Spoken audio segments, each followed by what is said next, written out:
जय श्री कृष्णा, राधे राधे। एक बार फिर से स्वागत है आपका मेरे यूट्यूब चैनल ज्ञान विद्वान में।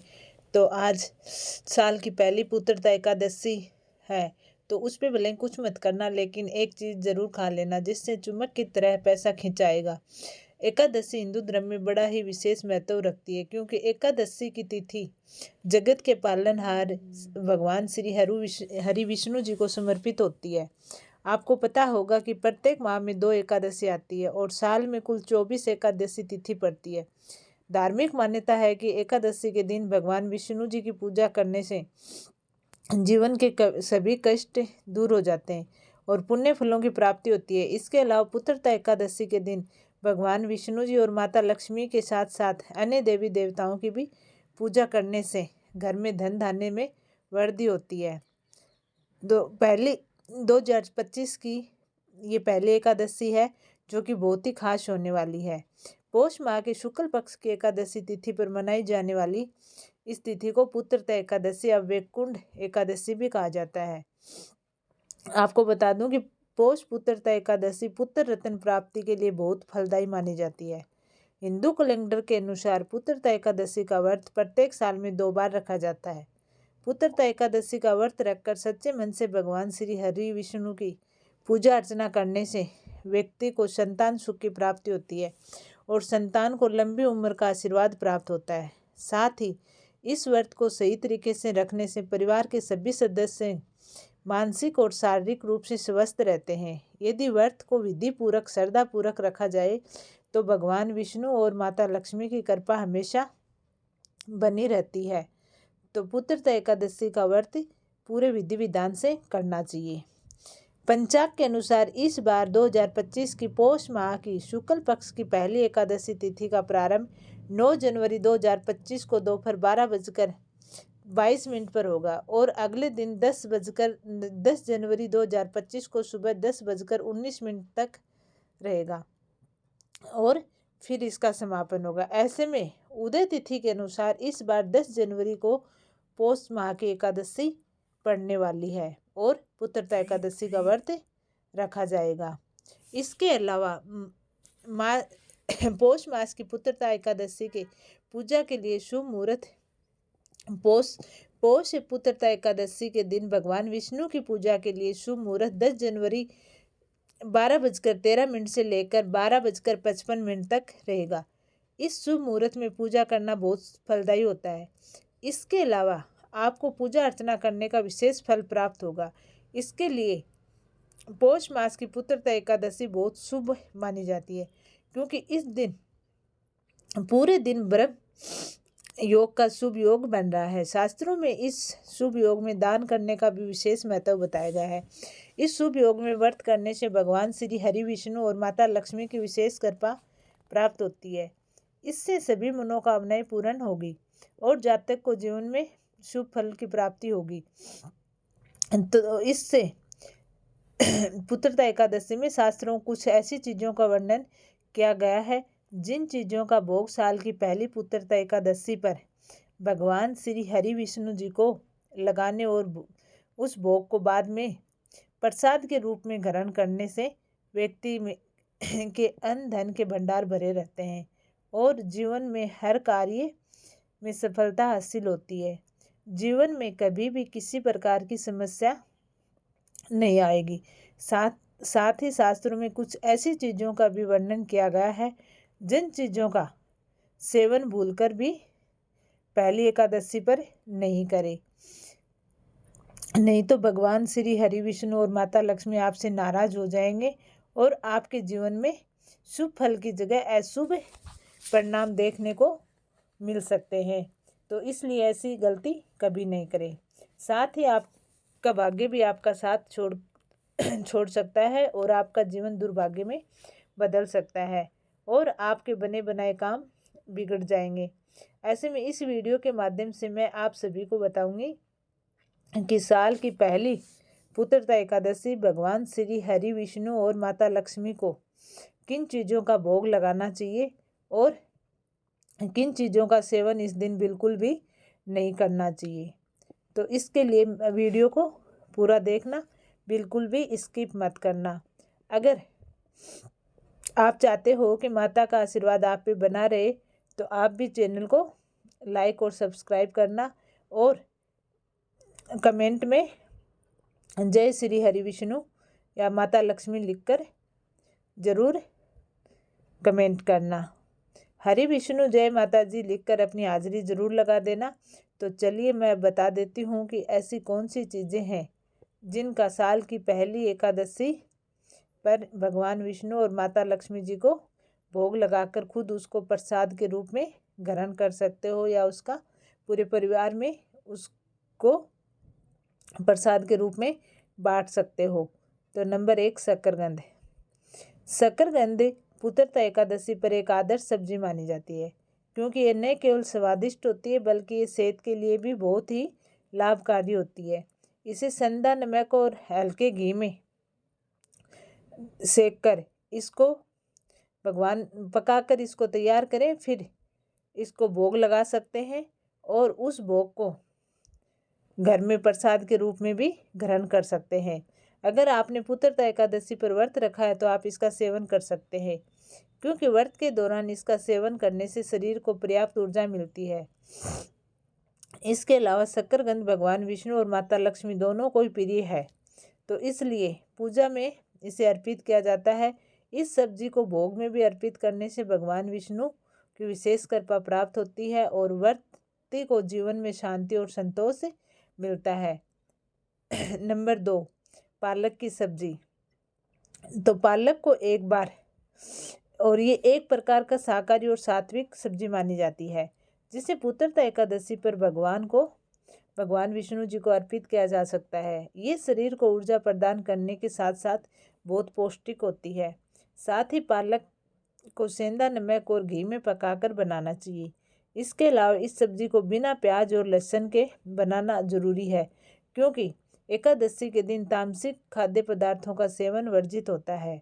तो पालक को हल्का भूनकर या सूप के रूप में भी इसको खाया जा सकता है। ये पचने में भी बहुत अच्छा होता है और पाचन क्रिया को भी दुरुस्त रखता है और शरीर को ताजगी प्रदान करता है। इसके अलावा पालक का सेवन करने से मन को शांति मिलती है और घर में सकारात्मक ऊर्जा का वास होता है जिससे घर में शांति और समृद्धि बनी रहती है। तो इसलिए पालक की सब्जी भी इस दिन आप खा सकते हो, भगवान जी को भोग भी लगा सकते हो। नंबर 3 तिल का भोग।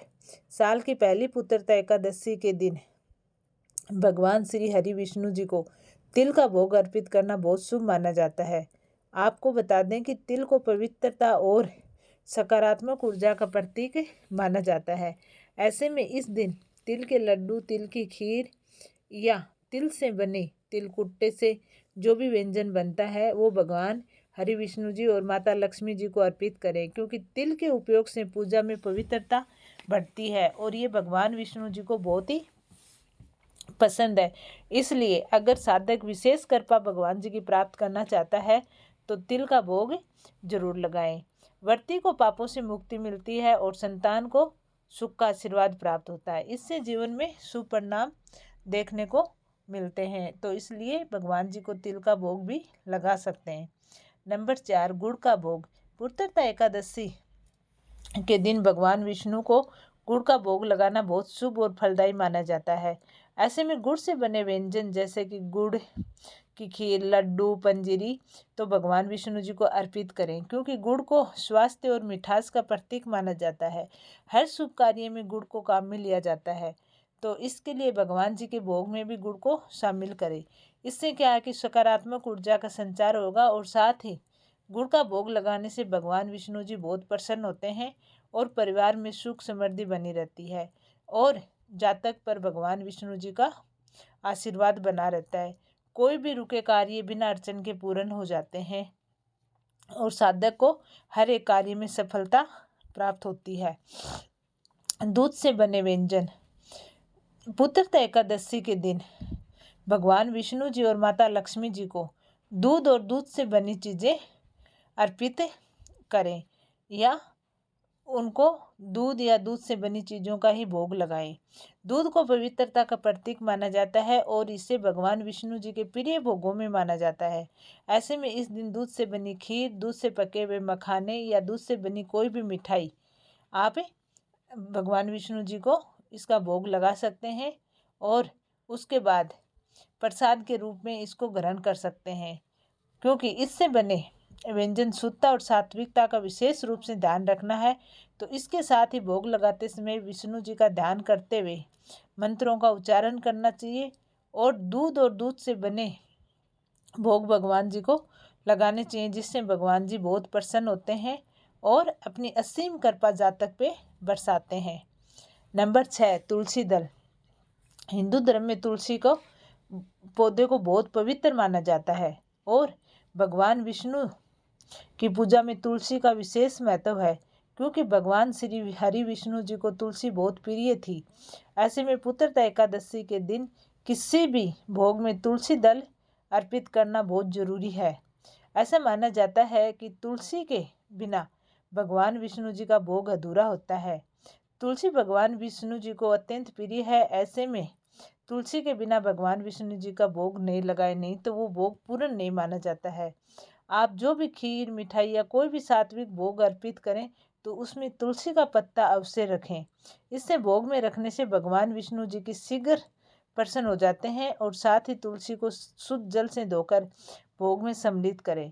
इसे आदर पूर्वक भगवान के चरणों में अर्पित करें। यह भी ध्यान रहे कि तुलसी के दल को नाखूनों से नहीं तोड़ें, इससे हाथ में तोड़ना शुभ माना जाता है।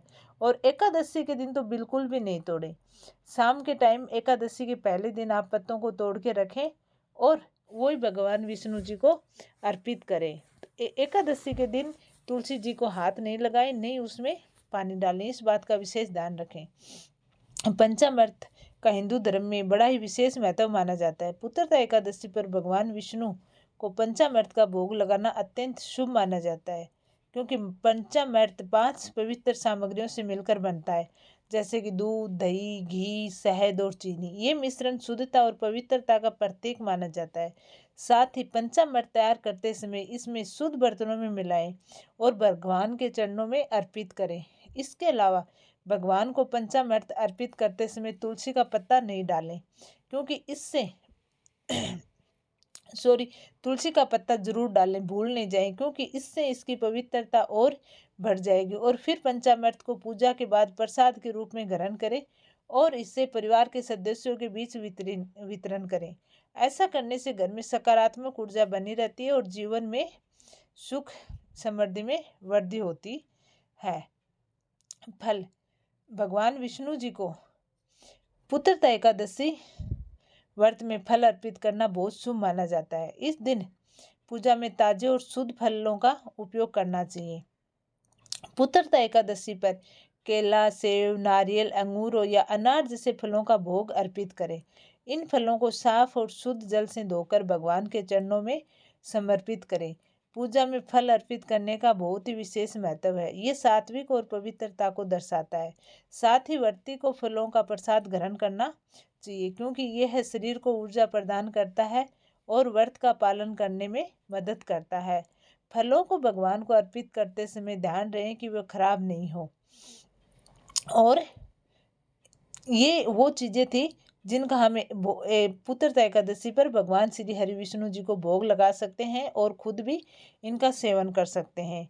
तो आइए मैं बता देती हूँ कि ऐसी कौन सी चीज़ें जिनका पुत्रता एकादशी पर बिल्कुल भी सेवन नहीं करना चाहिए, नहीं तो भगवान विष्णु जी की कृपा हम पे नहीं होगी और हमें पूरा फल नहीं प्राप्त होगा। तो नंबर 1, शिमला मिर्ची। शिमला मिर्ची जैसे कि सब्जियों भी एकादशी के दिन नहीं खानी चाहिए, क्योंकि ये सब्जियां तामसिक होती हैं और इनका स्वाद तीव्र और उत्तेजक होता है, जो कि पूजा के समय शांति संतुलन में विघ्न डाल सकता है। इसके अलावा तीखे और मसालेदार चीज़ें भी नहीं खानी चाहिए। बैंगन की सब्जी भी पुत्रता एकादशी के दिन बिल्कुल नहीं खाएं। पुत्रता एकादशी के दिन ब्रह्मचारी जीवन का पालन करें और तामसिक चीज़ों से बचें। लहसुन, प्याज वगैरह कुछ नहीं खाना चाहिए, क्योंकि ये मन और शरीर की शांति को भंग करते हैं, जिससे कि पूजा करने में व्रत का फल हमें प्राप्त नहीं होता है और जीवन में शुभ परिणाम की जगह अशुभ परिणाम देखने को मिल सकते हैं और घर में नकारात्मक ऊर्जा का वास हो सकता है। तो इसलिए बेसन और तले हुआ भोजन भी पुत्रता एकादशी के दिन नहीं करना चाहिए। तो ये कुछ चीज़ें थी जो पुत्रता एकादशी के दिन ग्रहण करनी चाहिए, कुछ चीज़ें थी जो बिल्कुल नहीं ग्रहण करनी चाहिए। तो आपको वीडियो कैसे लगा कमेंट करके ज़रूर बताना। चैनल को सब्सक्राइब और वीडियो को लाइक करें। जय श्री कृष्णा, राधे राधे।